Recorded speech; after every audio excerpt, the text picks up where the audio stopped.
हम पढ़ेंगे भारतीय संविधान की प्रस्तावना के बारे में। आप सभी को पता है कि भारतीय संविधान की प्रस्तावना के अंदर लिखा हुआ है कि हम भारत के लोग भारत को संपूर्ण प्रभुत्व संपन्न समाजवादी पंथ निरपेक्ष लोकतांत्रिक गणराज्य बनाने के लिए सभी नागरिकों को सामाजिक आर्थिक राजनीतिक न्याय विश्वास धर्म उपासना की स्वतंत्रता और प्रतिष्ठा और अवसर की समानता प्रदान करने के लिए व्यक्ति की गरिमा को और राष्ट्र की एकता और अखंडता को बनाए रखने के लिए बंधुत्वता बढ़ाने के लिए आज हम इस संविधान सभा को 26 नवंबर 1949 को अधिनियमित आत्मसमर्पित और अंगीकृत करते हैं। आप सभी ने ये पढ़ा होगा।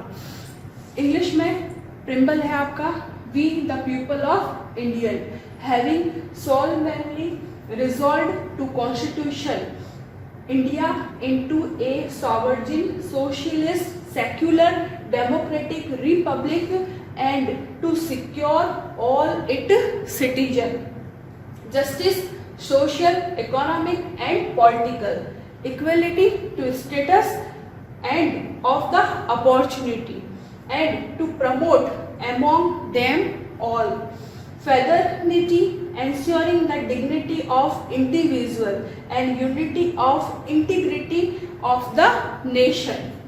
Last line है, in our constitution assembly this 26 November 1949 do hereby adopt, enacted and give to ourselves this constitution. आप सभी को पता है कि जो प्रिम्बल है वो तैयार किया गया है पंडित जवाहरलाल नेहरू के द्वारा, जिसको हम उद्देश्य प्रस्ताव भी कहा जाता है।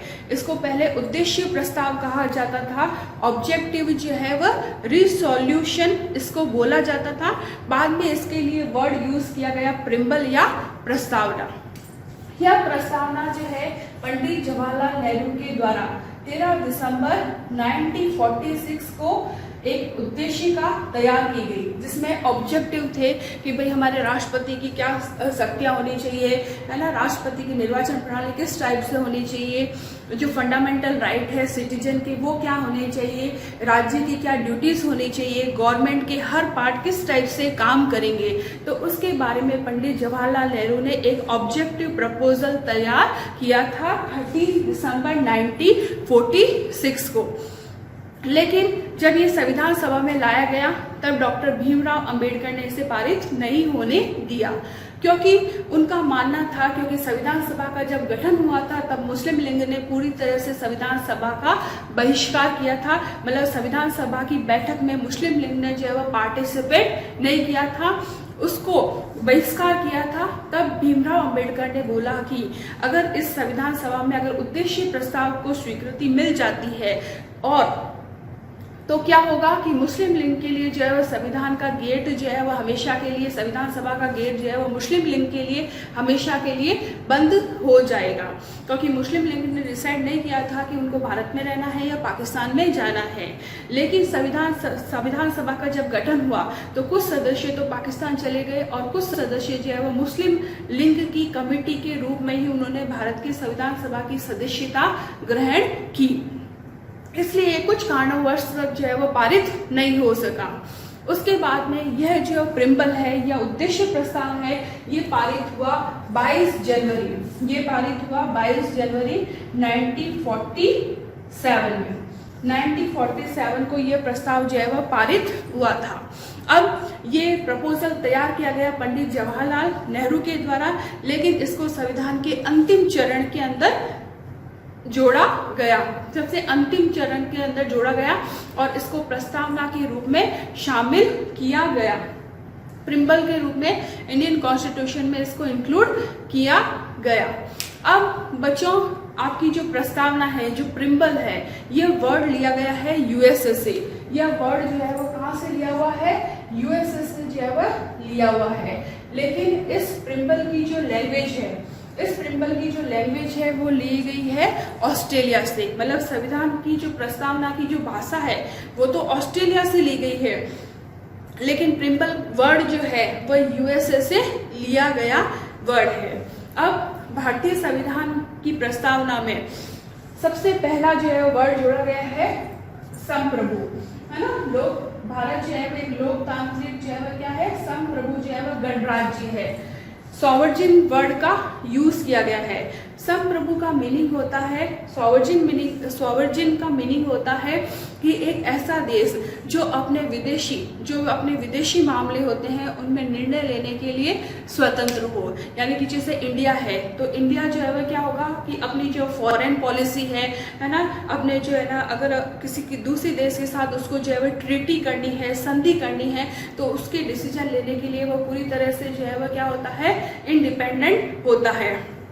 यानी कि इंडिया अपने आंतरिक मामलों में और बाह्य मामलों में निर्णय लेने के लिए पूरी तरह से स्वतंत्र है। वह किसी भी देश पर जो है वह निर्भर नहीं है, वो ब्रिटिश सत्ता के जो है वह गुलाम नहीं है, क्योंकि अब भारत आजाद हो चुका है। वह अपने निर्णय को लेने के लिए पूरी तरह से स्वतंत्र है। वह विदेशी राज्यों के साथ संधि कर सकता है, वह विदेशी राज्यों के साथ युद्ध कर सकता है। वह अपने निर्णय लेने के लिए पूरी तरह से स्वतंत्र है। उस पर जो है वह कोई किसी भी बाह्य सत्ता उसका विरोध नहीं कर सकती। कोई भी बाह्य सत्ता जो है उसका विरोध नहीं कर सकती या किसी बाह्य सत्ता के दबाव में वो नहीं रह सकता है। जैसे 1947 से पहले इंडिया को हम, है ना, संप्रभु नहीं बोलेंगे, संप्रभु जो है वह नहीं बोलेंगे, क्योंकि उस पर ब्रिटिश सत्ता का जो है वह क्या था, आधिपत्य था। वो ब्रिटिश सत्ता के जो है वह दबाव में था, उनके अनुसार जो है वह इंडिया के सारे कार्य होते थे। लेकिन 1947 के बाद में इंडिया को जो है वह एक संप्रभु जो है वह राष्ट्र का दर्जा मिला, क्योंकि वह अपने आंतरिक और बाह्य निर्णयों को लेने के लिए स्वतंत्र है। उसके बाद में वर्ड यूज किया गया भारतीय संविधान की प्रस्तावना में सोशलिस्ट, यानी कि समाजवादी वर्ड यूज किया गया। अगर अपन देखें तो समाजवादी वर्ड का सबसे पहले प्रयोग जो है वह कार्ल मार्क्स ने किया है। कार्ल मार्क्स ने यूरोप में इस वर्ड का यूज किया है। सोशलिस्ट शब्द का मीनिंग ये होता है कि गरीब और अमीर के बीच की जो है वह खाई को भरना। लेकिन कार्ल मार्क्स ने जो है वह गरीब और अमीर के बीच में जो है वह खाई को भरने के लिए संघर्ष का सहारा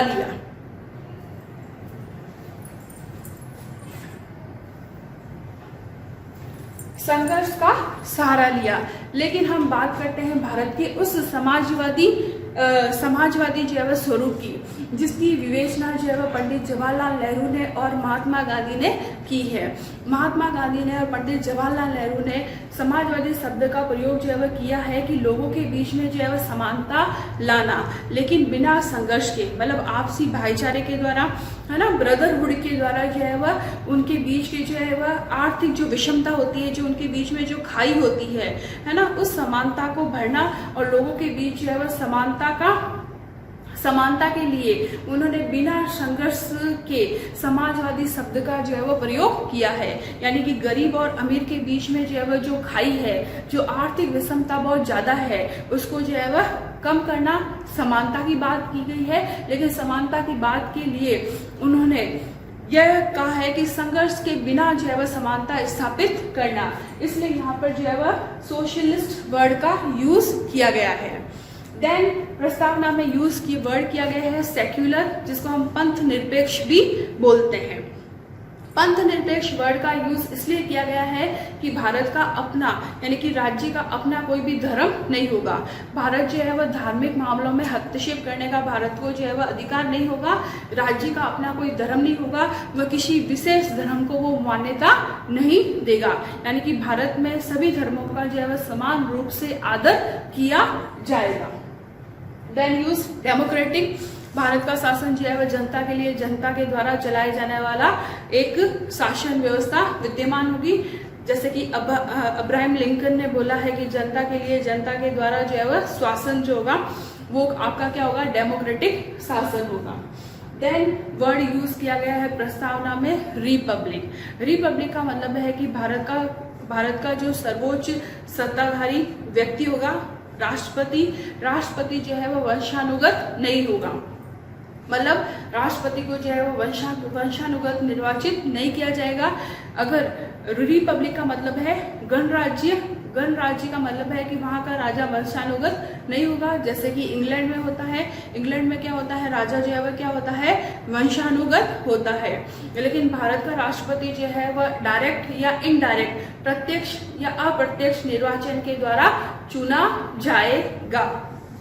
ओके बच्चों, यहाँ तक क्लियर। तो इन 5 वर्ड का यूज जो है वह भारतीय संविधान की प्रस्तावना में किया गया है। अब हम देखते हैं कि जो प्रिम्बल है, जो प्रिम्बल है आपका मतलब भारतीय संविधान की जो प्रस्तावना है, प्रस्तावना के अंदर है ना सोर्स, यानी कि उसका जो स्रोत है वो क्या है, हम भारत के लोग। मतलब प्रस्तावना आपकी स्टार्ट होती है कि हम भारत के लोग। अब भारतीय संविधान को जो है शक्ति कहाँ से मिलती है, हम भारत के लोग, ये वर्ड यूज किया गया है। हम भारत के लोग यानी कि भारतीय संविधान को जो है वो पावर कहाँ से मिलती है, जनता से मिलती है। यानी कि भारतीय संविधान का जो सोर्स है, जो स्रोत है वो क्या है, यहाँ की जनता है, यहाँ की जनता है। और प्रिम्बल का जो है वो स्वरूप यानी कि उसका बेसिक स्ट्रक्चर क्या है, बेसिक स्ट्रक्चर है ये 5 वर्ड। फर्स्ट तो है आपका सॉवरजिन, जिसको बोलते हैं हम संप्रभु, ठीक है। उसके बाद में है सोशलिस्ट, जिसको बोलेंगे हम समाजवादी, सेक्युलर पंथनिरपेक्ष, डेमोक्रेटिक लोकतांत्रिक, और फिर बाद में आपका रिपब्लिक, जिसको बोलेंगे गणतंत्र। ये 5 वर्ड जो है वो भारतीय संविधान की प्रस्तावना का क्या है, बेसिक स्ट्रक्चर है, स्वरूप है। और भारतीय संविधान की प्रस्तावना के उद्देश्य क्या है, उद्देश्य है न्याय, है ना, सभी लोगों को जस्टिस मिलना चाहिए। जस्टिस का आधार क्या है, सबसे पहले क्या है, सामाजिक, फिर बाद में है आपका आर्थिक, और फिर बाद में है राजनीतिक न्याय। मतलब सभी लोगों को जो है वह सामाजिक, आर्थिक, राजनीतिक न्याय मिलना चाहिए। यहाँ पर धार्मिक न्याय का उल्लेख नहीं किया गया है, क्योंकि भारत के लिए, भारत का पर्टिकुलर एक स्पेशल कोई भी धर्म नहीं होगा। भारत में सभी धर्मों का समान रूप से आदर किया जाएगा। न्याय का मतलब है कि लोगों को जो है वह समानता के आधार पर न्याय मिलेगा, आर्थिक तरीके से जो है लोगों के साथ भेदभाव नहीं किया जाएगा, और राजनीतिक रूप से भी लोगों को जो है वह समान रूप से न्याय मिलेगा। यानी कि राजनीतिक क्षेत्र में भी सभी व्यक्तियों को जो है वह इंटरफेयर करने का अधिकार होगा, उनको मतदान का अधिकार होगा, वह किसी भी चुनाव में जो है वह अपना हिस्सा ले सकते हैं। राजनीतिक गतिविधियों में जनता को जो है वो पार्टिसिपेट करने का अधिकार होगा। फिर भारतीय लोगों को जो है वह स्वतंत्रता प्रदान की गई है, विचारों की अभिव्यक्ति की, धर्म उपासना की स्वतंत्रता प्रदान की गई है। ये भी इसमें क्या है, उद्देश्य में आता है। यानी कि हमारा जो आर्टिकल है 21, आर्टिकल 21 भारत के नागरिकों को स्वतंत्रता प्रदान करता है, ठीक है। फिर सभी लोगों के साथ जो है वह समानता का व्यवहार किया जाएगा, किसी के साथ भेदभाव जो है वह नहीं किया जाएगा। राष्ट्र की एकता और अखंडता को बनाए रखने के लिए बंधुत्वता की भावना का भी समर्थन किया गया है, ब्रदरहुड की भावना का भी समर्थन किया गया है। क्योंकि 1948 में ह्यूमन राइट्स की घोषणा हुई थी, मानव अधिकारों की घोषणा हुई थी, जिसके बाद में ब्रदरहुड का जो है वह भारत में समर्थन किया गया। यानी कि बंधुत्वता बढ़ाने वाली भावना का भी जो है भारतीय संविधान के अंदर समर्थन किया गया है। अब हम देखते हैं कि जो 42वां संवैधानिक संशोधन है, 42वां जो आपका अमेंडमेंट हुआ है, कॉन्स्टिट्यूशन अमेंडमेंट हुआ है, यानी कि जो संशोधन हुआ है उसके द्वारा भारतीय संविधान की प्रस्तावना में 3 वर्ड जोड़े गए हैं। एक तो है समाजवादी, सोशलिस्ट, ठीक है, पंथ निरपेक्षता, और थर्ड है अखंडता, अखंडता, ठीक है। कंटिन्यूसली भी बोल सकते हैं अखंडता को। ये 3 वर्ड यूज किए गए हैं, जोड़े गए हैं 42वें संवैधानिक संशोधन के द्वारा। 42वें संवैधानिक संशोधन के द्वारा भारतीय संविधान की प्रस्तावना में सोशलिस्ट वर्ड जोड़ा गया है, सेक्युलर वर्ड जोड़ा गया है, और एक और वर्ड जोड़ा गया है अखंडता, जिसको कंटिन्यूटी भी बोल सकते हैं। ओके बच्चों, अब और भारतीय संविधान की प्रस्तावना के संबंध में 2 इम्पोर्टेंट केस हुए हैं। सबसे पहले है बेरुवाड़ी संघ विवाद। बेरुवाड़ी संघ विवाद।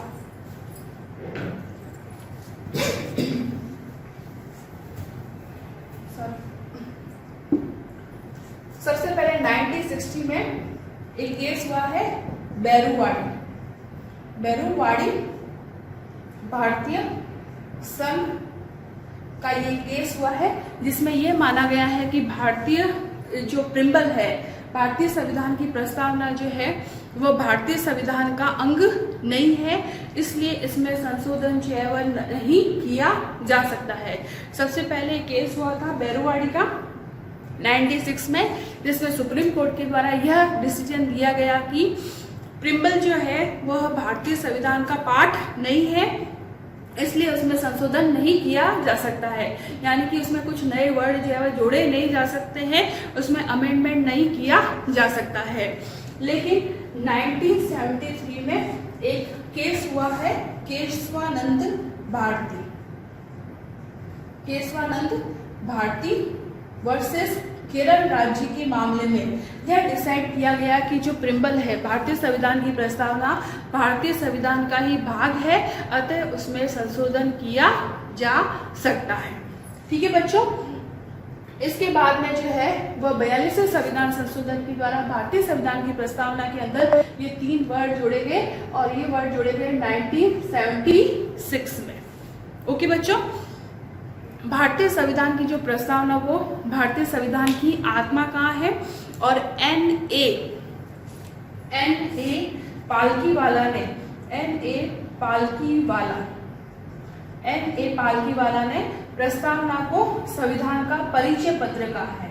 संविधान की प्रस्तावना को संविधान का परिचय पत्र कहा है। परिचय पत्र का है। ठीक है, इसके अलावा अलादी कृष्णा स्वामी अय्यर ने जो है इस प्रस्तावना को भारतीय संविधान की कुंजी कहा है। भारतीय संविधान की कुंजी या दीर्घकालीन सपनों का विचार जो है वह अलादी कृष्णा स्वामी अय्यर ने कहा है। अब अगर हम बात करें कि है ना भारतीय संविधान की आत्मा, तो प्रस्तावना को कहा गया है। अगर किसी राइटर का नाम लिए बिना यह पूछा जाता है कि भारतीय संविधान की आत्मा क्या है, तो हम बोलेंगे प्रस्तावना। और अगर आपका क्वेश्चन ये आता है कि डॉक्टर भीमराव अंबेडकर ने भारतीय संविधान की आत्मा किसे कहा है, तब आपका आएगा आर्टिकल 32 संवैधानिक उपचारों का अधिकार, जिसके बारे में हम आगे पढ़ेंगे। यहाँ तक आपको क्लियर बेटा? आप जरूर मेरे को व्हाट्सएप ग्रुप में बताना। Thank you.